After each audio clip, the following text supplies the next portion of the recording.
ಮಾಡಬಾರದನ್ನ ಮಾಡಿದ ಪಾಕಿಸ್ತಾನಕ್ಕೆ ಈಗ ಆತಂಕ ಶುರುವಾಗಿದೆ.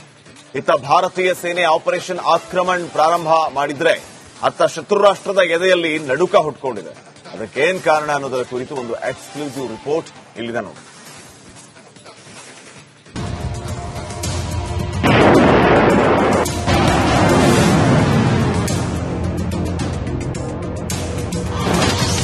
ಶತ್ರು ರಾಷ್ಟ್ರಕ್ಕೆ ಆಪರೇಷನ್ ಆಕ್ರಮಣ್ ನಡುಕ, ಮುಟ್ಟಿ ನೋಡಿಕೊಳ್ಳುವ ಪೆಟ್ಟು ಕೊಡುತ್ತಾ ಭಾರತ. ಆಪರೇಷನ್ ಆಕ್ರಮಣ್ ಇದೊಂದು ಹೆಸರು ಪಾಕಿಸ್ತಾನದ ಬುಡವನ್ನೇ ಅಲುಗಾಡುವಂತೆ ಮಾಡಿದೆ. ನಸುಗುನ್ನಿಗಳಲ್ಲಿ ನಡುಕ ಹೆಚ್ಚಿದೆ. ಗಡಿಯಲ್ಲಿ ಭಾರತದ ಗದ್ದು ಶತ್ರು ರಾಷ್ಟ್ರಕ್ಕೂ ಗೊತ್ತಿದೆ. ಪ್ರತಿಕಾರದ ಸಿಟ್ಟಿನಲ್ಲಿ ಭಾರತೀಯರ ರಕ್ತ ಕುದಿಯುತ್ತಿದೆ. ಈ ಹಂತದಲ್ಲಿ ಭಾರತ ಏನ್ ಮಾಡುತ್ತೋ ಎಂಬ ಭಯದಲ್ಲೇ ಪಾಕಿಸ್ತಾನ ಪತರಗುಟ್ಟಿದೆ. ಪುಲ್ವಾಮಾ ದಾಳಿಗೆ ಕೊಟ್ಟ ಪ್ರತಿಕಾರ ಸಾಕಾಗಲ್ಲ. 2019 ಫೆಬ್ರವರಿ 14 ಪುಲ್ವಾಮಾ ದಾಳಿ ನಂತರ ಭಾರತ ಕೊಟ್ಟ ಪ್ರತಿಕಾರ ಪ್ರಪಂಚಕ್ಕೆ ಗೊತ್ತಿದೆ.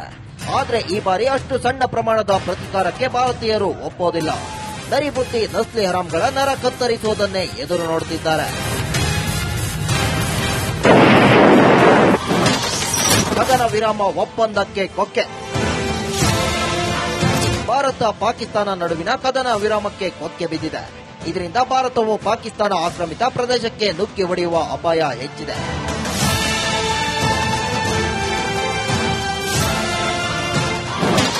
ಉಗ್ರ ನೆಲೆಗಳ ನೇರ ಟಾರ್ಗೆಟ್. ಗಡಿ ಪ್ರದೇಶದಲ್ಲಿರುವ ಉಗ್ರ ನೆಲೆಗಳ ಬಗ್ಗೆ ಗುಪ್ತಚರ ಇಲಾಖೆ ಮಾಹಿತಿ ಕೊಟ್ಟಿದ್ದು, ನೇರವಾಗಿ ದಾಳಿ ನಡೆಸುವುದು ಫಿಕ್ಸ್ ಆಗಿದೆ. ಪಾಕಿಸ್ತಾನಕ್ಕೆ ಶಸ್ತ್ರಾಸ್ತ್ರ ಕೊರತೆ ಹಾಗೂ ಉಗ್ರರ ನುಸುಳುವಿಕೆಗೆ ಬ್ರೇಕ್ ಬೀಳುತ್ತೆ. ಉಗ್ರವಾದಿಗಳಿಗೆ ಚಟ್ಟ ಫೇಕ್ಸ್. ಇದು ಪಕ್ಕ ಇಸ್ರೇಲ್ ನೀತಿ. ಶತ್ರುಗಳ ನೆಲಕ್ಕೆ ನುಗ್ಗಿ ಅಲ್ಲಿರೋ ಉಗ್ರ ಸಂಘಟನೆ ಮಾಸ್ಟರ್ ಮೈಂಡ್ಗಳಿಗೆ ಮಣ್ಣು ಮುಕ್ಕಿಸುವುದೇ ಈಗ ಹೊಸ ಸ್ಟೈಲ್. ಅದೇ ದಾಟಿಯಲ್ಲಿ ಪಾಕಿಸ್ತಾನಕ್ಕೆ ನುಗ್ಗಿ ಅಲ್ಲಿರ ಲಷ್ಕರ್ ಇ ತೊಯ್ಬಾ, ಜೈಷ್ ಇ ಮೊಹಮ್ಮದ್ ಸಂಘಟನೆ ಮುಖ್ಯಸ್ಥರ ಎದೆಗೆ ಗುಂಡು ಹೊಡೆಯೋಕೆ ಆರ್ಮಿ ಅಣಿಯಾಗ್ತಿದೆ. ಪಾಕಿಸ್ತಾನಕ್ಕೆ ಭಾರತದ ಕ್ಷಿಪಣಿ ಭೀತಿ. ಈ ನೆಲದಲ್ಲೇ ನಿಂತು ಪಾಕಿಸ್ತಾನದ ನೆಲಕ್ಕೆ ಗುರಿಯಿಡೋ ಪ್ರಬಲ ಶಸ್ತ್ರಾಸ್ತ್ರಗಳು ಭಾರತದ ಬತ್ತಳಿಕೆಯಲ್ಲಿವೆ. ಒಂದೇ ಏಟಿಗೆ ಸಂಪೂರ್ಣ ಪಾಕಿಸ್ತಾನವನ್ನೇ ನುಚ್ಚು ನೂರು ಮಾಡುವಂತಹ ಪೃಥ್ವಿ ಅಗ್ನಿ ಮಿಸೈಲ್ಗಳು ಶತ್ರು ರಾಷ್ಟ್ರವನ್ನ ಚಿಂತೆಗೀಡು ಮಾಡಿದೆ. ಶರವೇಗದ ಹೈಪರ್ಸಾನಿಕ್ ಕ್ಷಿಪಣಿಗಳನ್ನು ಅಭಿವೃದ್ಧಿಪಡಿಸಿರುವ ಭಾರತ ಈಗ ಯಾವುದೇ ಆಂಟಿ ಮಿಸೈಲ್ ರಕ್ಷಣೆಯನ್ನ ಭೇದಿಸುವ ಸಾಮರ್ಥ್ಯ ಹೊಂದಿದೆ.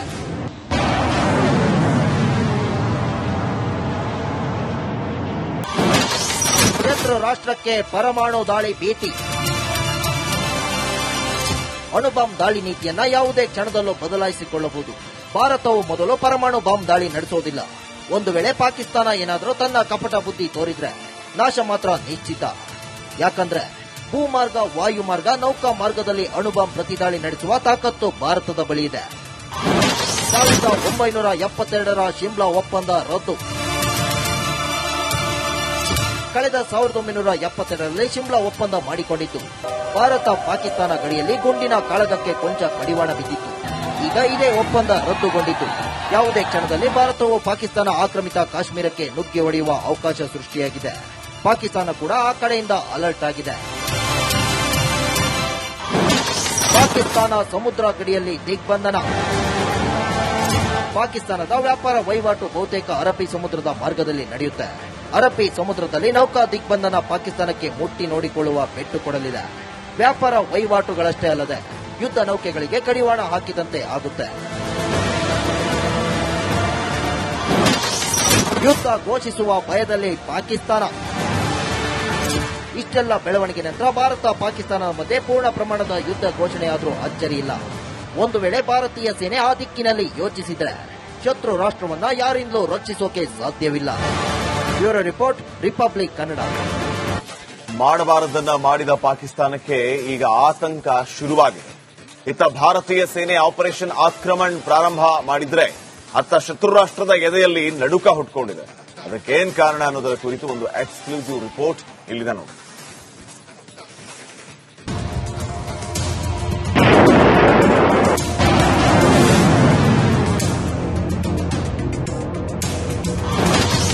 ಶತ್ರು ರಾಷ್ಟ್ರಕ್ಕೆ ಆಪರೇಷನ್ ಆಕ್ರಮಣ್ ನಡುಕ, ಮುಟ್ಟಿ ನೋಡಿಕೊಳ್ಳುವ ಪೆಟ್ಟು ಕೊಡುತ್ತಾ ಭಾರತ. ಆಪರೇಷನ್ ಆಕ್ರಮಣ್ ಇದೊಂದು ಹೆಸರು ಪಾಕಿಸ್ತಾನದ ಬುಡವನ್ನೇ ಅಲುಗಾಡುವಂತೆ ಮಾಡಿದೆ. ನಸುಗುನ್ನಿಗಳಲ್ಲಿ ನಡುಕ ಹೆಚ್ಚಿದೆ. ಗಡಿಯಲ್ಲಿ ಭಾರತದ ಗದ್ದು ಶತ್ರು ರಾಷ್ಟ್ರಕ್ಕೂ ಗೊತ್ತಿದೆ. ಪ್ರತಿಕಾರದ ಸಿಟ್ಟಿನಲ್ಲಿ ಭಾರತೀಯರ ರಕ್ತ ಕುದಿಯುತ್ತಿದೆ. ಈ ಹಂತದಲ್ಲಿ ಭಾರತ ಏನ್ ಮಾಡುತ್ತೋ ಎಂಬ ಭಯದಲ್ಲೇ ಪಾಕಿಸ್ತಾನ ಪತರಗುಟ್ಟಿದೆ. ಪುಲ್ವಾಮಾ ದಾಳಿಗೆ ಕೊಟ್ಟ ಪ್ರತಿಕಾರ ಸಾಕಾಗಲ್ಲ. 2019 ಫೆಬ್ರವರಿ 14 ಪುಲ್ವಾಮಾ ದಾಳಿ ನಂತರ ಭಾರತ ಕೊಟ್ಟ ಪ್ರತಿಕಾರ ಪ್ರಪಂಚಕ್ಕೆ ಗೊತ್ತಿದೆ. ಆದರೆ ಈ ಬಾರಿ ಅಷ್ಟು ಸಣ್ಣ ಪ್ರಮಾಣದ ಪ್ರತಿಕಾರಕ್ಕೆ ಭಾರತೀಯರು ಒಪ್ಪೋದಿಲ್ಲ. ನರಿಬುದ್ಧಿ ನಸ್ಲಿ ಹರಾಮ್ಗಳ ನರ ಕತ್ತರಿಸುವುದನ್ನೇ ಎದುರು ನೋಡುತ್ತಿದ್ದಾರೆ. ಕದನ ವಿರಾಮ ಒಪ್ಪಂದಕ್ಕೆ ಕೊಕ್ಕೆ. ಭಾರತ ಪಾಕಿಸ್ತಾನ ನಡುವಿನ ಕದನ ವಿರಾಮಕ್ಕೆ ಕೊಕ್ಕೆ ಬಿದ್ದಿದೆ. ಇದರಿಂದ ಭಾರತವು ಪಾಕಿಸ್ತಾನ ಆಕ್ರಮಿತ ಪ್ರದೇಶಕ್ಕೆ ನುಗ್ಗಿ ಹೊಡೆಯುವ ಅಪಾಯ ಹೆಚ್ಚಿದೆ.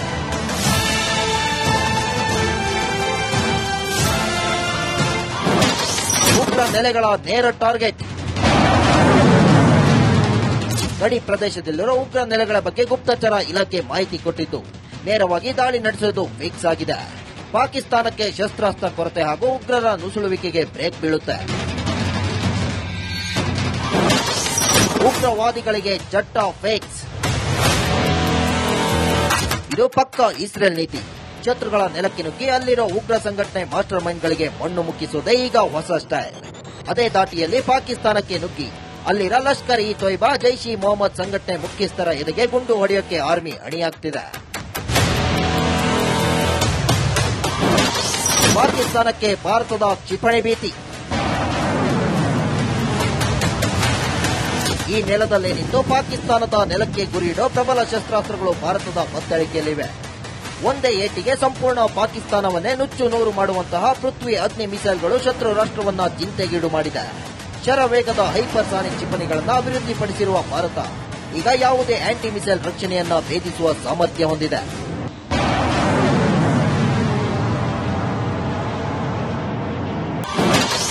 ಶತ್ರು ರಾಷ್ಟ್ರಕ್ಕೆ ಪರಮಾಣು ದಾಳಿ ಭೀತಿ. ಅಣುಬಾಂಬ್ ದಾಳಿ ನೀತಿಯನ್ನ ಯಾವುದೇ ಕ್ಷಣದಲ್ಲೂ ಬದಲಾಯಿಸಿಕೊಳ್ಳಬಹುದು. ಭಾರತವು ಮೊದಲು ಪರಮಾಣು ಬಾಂಬ್ ದಾಳಿ ನಡೆಸೋದಿಲ್ಲ. ಒಂದು ವೇಳೆ ಪಾಕಿಸ್ತಾನ ಏನಾದರೂ ತನ್ನ ಕಪಟ ಬುದ್ಧಿ ತೋರಿದ್ರೆ ನಾಶ ಮಾತ್ರ ನಿಶ್ಚಿತ.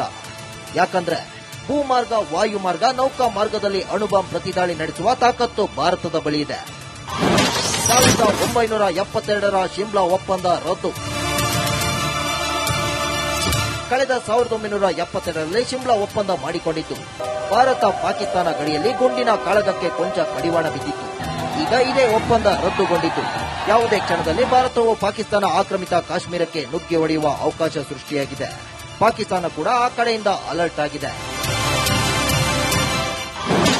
ಪಾಕಿಸ್ತಾನ ಸಮುದ್ರ ಗಡಿಯಲ್ಲಿ ದಿಗ್ಬಂಧನ.